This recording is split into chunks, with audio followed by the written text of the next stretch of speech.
क्या आप जानते हैं कि राजेश खन्ना को फिल्म आनंद कैसे मिली? पहले ये राज कपूर के पास गई थी जनाब, सुपरस्टार राजेश खन्ना। फिर कैसे उन्होंने बाजी मार ली और ये फिल्म करके वो बहुत बड़े एक्टर बन गए। एक्टिंग का मौका तो उन्हें इसी फिल्म में मिला ना। जानिए हमारे चैनल के साथ जुड़ के, इसे सब्सक्राइब करके। राज कपूर साहब के असिस्टेंट हुआ करते थे ऋषिदा, यानी कि ऋषिकेश मुखर्जी, जिन्होंने इस फिल्म को लिखी थी और इस फिल्म को डायरेक्ट जिन्होंने किया था। जी हाँ, लेकिन 1970 होते होते धीरे धीरे राज कपूर शरीर से वजनदार और दिमाग से डायरेक्टर बन रहे थे। लेकिन ऋषिकेश मुखर्जी अपने प्रिय चेहला किशोर कुमार के कॉमिकल सीन्स को ध्यान में रखते हुए और उनके रियलिस्टिक इमेज को ध्यान में रखते हुए इस फिल्म को लिखा था और धीरे धीरे लिख भी रहे थे, क्योंकि 70 के दशक आ रहा था। तो वैसे ही उन्होंने एक दिन अपने बंगले के बाहर किशोर कुमार को ये कहानी सुना दी। किशोर दा ने ऐसे ही ऋषिदा का सम्मान करते हुए हाँ कह दिया। 1970 में मशहूर सिंगर किशोर कुमार धीरे धीरे एक्टिंग छोड़ के ज़्यादा तवज्जो अपने प्लेबैक सिंगिंग के ऊपर देने लग गए थे। लेकिन ऋषिदा के नैरेशन सेटिंग तो कैसे मना कर सकते हैं। तो किशोर दा ने स्टोरी सुन के ऐसे ही हाँ तो कह दिया, लेकिन फिर उन्होंने कहा कि ऋषिदा, मैं इस फिल्म में मर कैसे सकता हूँ, मैं मरना नहीं चाहूँगा। ऐसी बात को टालने के लिए इतना इंटेलिजेंट किशोर कुमार क्या नहीं समझ पाएगा कि इस फिल्म में कैंसर पेशेंट वो नहीं मरेगा क्या? वही तो इस फिल्म का सबसे बड़ा इमोशनल पॉइंट है। ऋषिदा ने भी वही कहा, लेकिन peculiar Kishore Kumar, comical funny Kishore Kumar ने कहा, नहीं दादा, मैं मरूंगा तो नहीं करूंगा।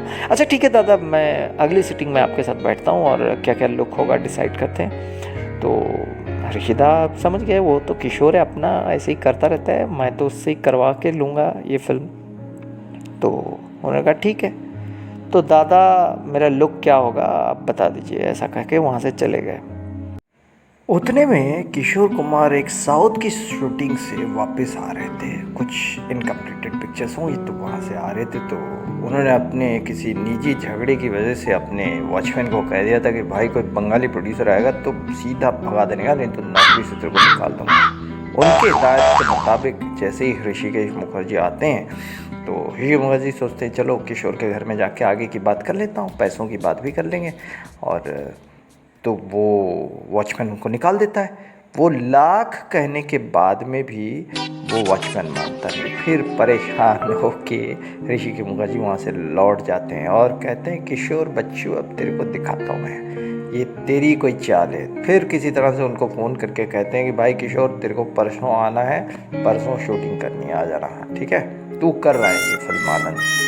तो किशोर दा सीनियर ऋषिकेश मुखर्जी को कैसे मना करेंगे। एक बंगाली थे तो वापसी गुफ्तगू होती थी, तो वहाँ आ जाते हैं और सेट पे बार बार किशोर कुमार पूछ रहे हैं कि दादा इस फिल्म में मर कौन रहा है, मर कौन रहा है। वो दादा को नहीं पूछ के जानबूझ के वो जो वहाँ पे मेकअप आर्टिस्ट और जितने सारे लोग हैं सबको पूछने लगे किशोर साहब कि कौन मर रहा है, कौन मर रहा है। तो वो लोग भी हैरान परेशान, यार ये इतना बड़ा एक्टर है, इसको क्या नरेशन नहीं मिला। तो उसके बाद ये जो भी है खैर बात होती है, और लुक की बात भी हो गई थी, सेटिंग में बातें हो गई थी। तो उतने में किसी तरह से किशोर साहब वहाँ से रफू चक्कर हो जाते हैं अपने घर में, और ऋषिकेश मुखर्जी को मालूम पड़ जाता है। बड़ा गुस्सेवर तबीयत के साथ वो कहते हैं कि किशोर, तेरे को मैं छोड़ूंगा नहीं, मैं तेरे घर में घुसूँगा।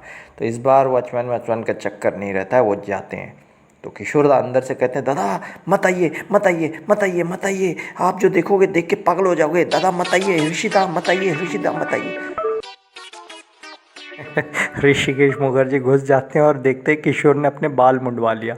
किशोर कुमार गांगुली ने इस फिल्म को नहीं करने के लिए अपने आप को गंजा बना दिया फिल्म आनंद को ठुकराने के लिए, सोचो ज़रा।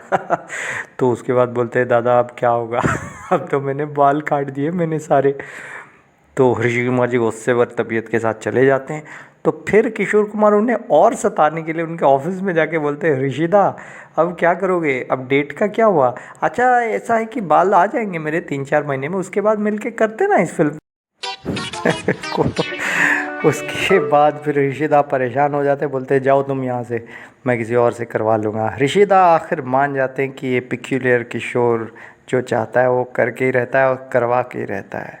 खैर उसके बाद फिल्म धर्मेंद्र जी के पास जाती है, लेकिन कैसे नहीं मिलती किसी और दिन बताएंगे। लेकिन राजेश खन्ना साहब को मिल जाती है फिल्म। सुपरस्टार राजेश खन्ना जो किसी प्रोड्यूसर और डायरेक्टर के यहाँ उन दिनों में नहीं जाते थे, डायरेक्टर प्रोड्यूसर उनके यहाँ जाते थे, वो खुद ब खुद नतमस्तक होके ऋषिकेश मुखर्जी के पास चल कर गए, कहे कि दादा ये फिल्म मुझे दे दो।